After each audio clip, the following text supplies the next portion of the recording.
La verdad no cambia. Nosotros sí.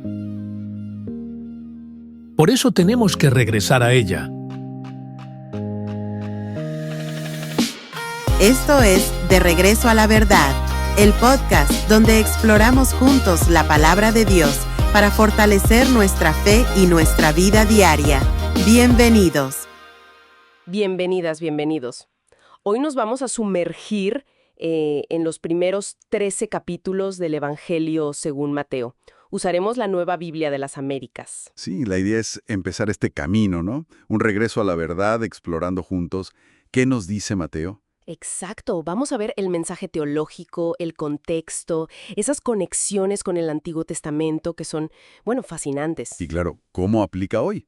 Nos enfocaremos en cómo Mateo nos muestra a Jesús, ¿no? Como el Mesías, el esperado. Un nuevo Moisés, pero con más autoridad, ¿cierto? Justo. Y sobre todo, como Emmanuel, o sea, Dios con nosotros. Vamos a empezar desde el principio. Genealogía, nacimiento. El inicio de su ministerio, sus enseñanzas centrales, el reino de los cielos. Ese es el plan. Pues Mateo arranca fuerte, conectando a Jesús directito con la historia de Israel. Sí, la genealogía del capítulo 1.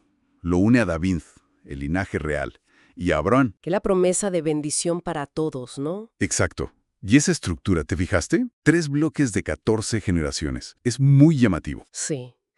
Como diciendo, aquí culmina todo. Es intencional, seguro. Definitivamente. Y luego el nacimiento. Capítulos 1 y 2.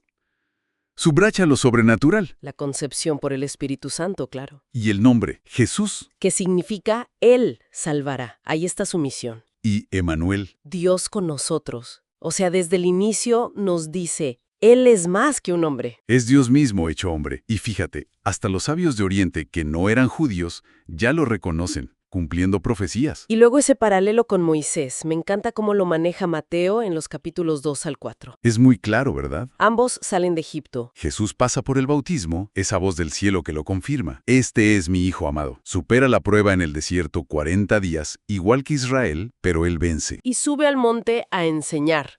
Como Moisés con la ley, pero Jesús trae algo nuevo, ¿no? Algo superior, la verdadera relación con Dios.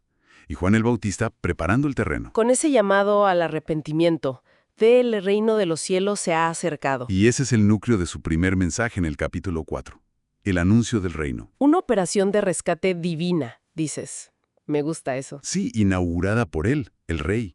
Y lo vemos actuando, confrontando el mal, la enfermedad, los demonios. Y llamando gente a formar una nueva familia, a vivir bajo sus reglas, sus enseñanzas. Lo que nos lleva de lleno al Sermón del Monte.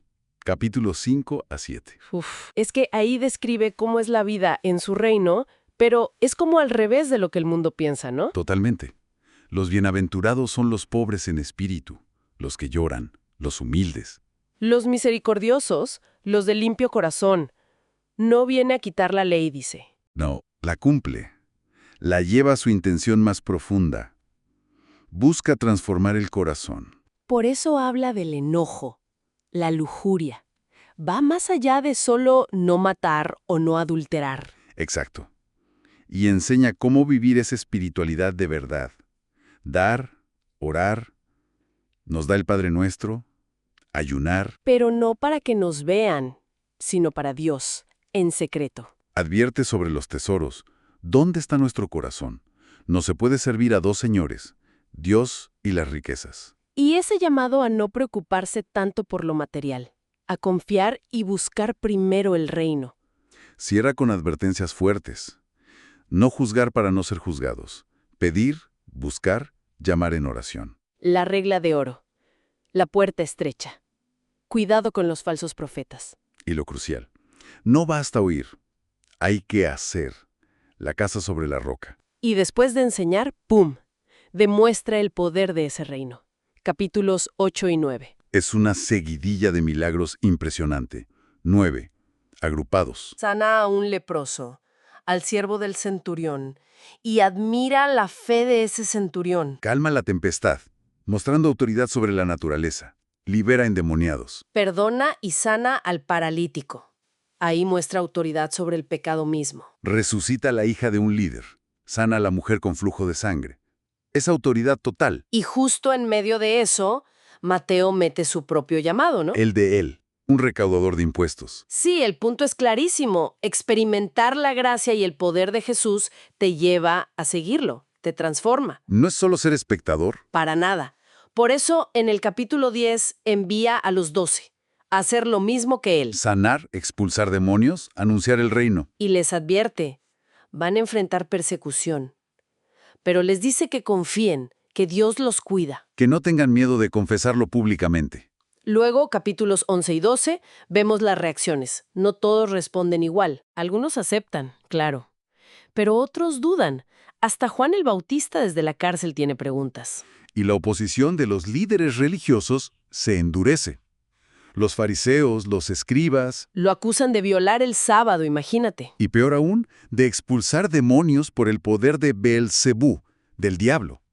¡Qué fuerte! ¿Y cómo responde Jesús? Pues reprende a las ciudades que no se arrepintieron a pesar de ver sus milagros. Pero también, Lanza esa invitación hermosa. Vengan a mí los cansados y cargados. exacto, defiende sus acciones del sábado diciendo que Él es Señor del sábado. Y advierte muy seriamente sobre la blasfemia contra el Espíritu. El pecado imperdonable. Dice que de la abundancia del corazón habla la boca, ¿no? Precisamente, nuestras palabras revelan lo que hay dentro. Y para explicar estas respuestas tan diferentes, usa las parábolas en el capítulo 13. Sí, es como la clave para entender por qué algunos creen y otros no. La del sembrador es fundamental. La misma palabra, pero cae en diferentes tipos de tierra, de corazones. Y da frutos distintos, o a veces ninguno. Luego, la del trigo y la cizaña. Que muestra que el bien y el mal crecen juntos por un tiempo, hasta el final. Paciencia divina. Y otras que hablan del crecimiento del reino, como el grano de mostaza, la levadura. Empieza pequeño, pero se hace enorme. O del valor inmenso del reino. El tesoro escondido, la perla. Vale la pena dejarlo todo por él. Y la red, que de nuevo habla de la separación final. Jesús explica por qué habla así.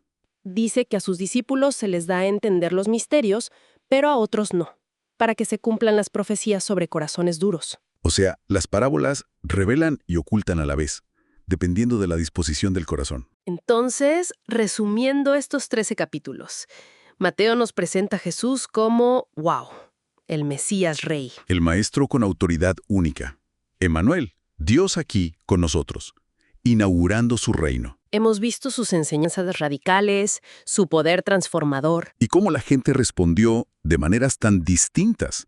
Aceptación, duda, rechazo. Y ese llamado central, pues, sigue resonando hoy para quienes buscamos este regreso a la verdad, ¿no? Totalmente. El llamado al arrepentimiento, a la fe en Él, a vivir según sus enseñanzas, a valorar su reino sobre todo lo demás. Y a responderle personalmente, con todo. Exacto. Me queda una reflexión final de todo esto.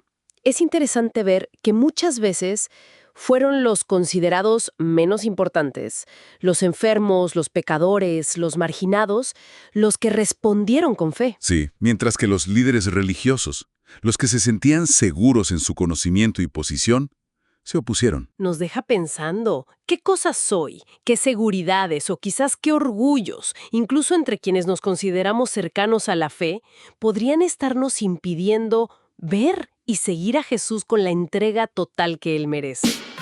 Gracias por ser parte de esta comunidad que busca regresar a la verdad. Recuerda, la verdad no cambia. Nosotros sí. Nos vemos en el próximo episodio.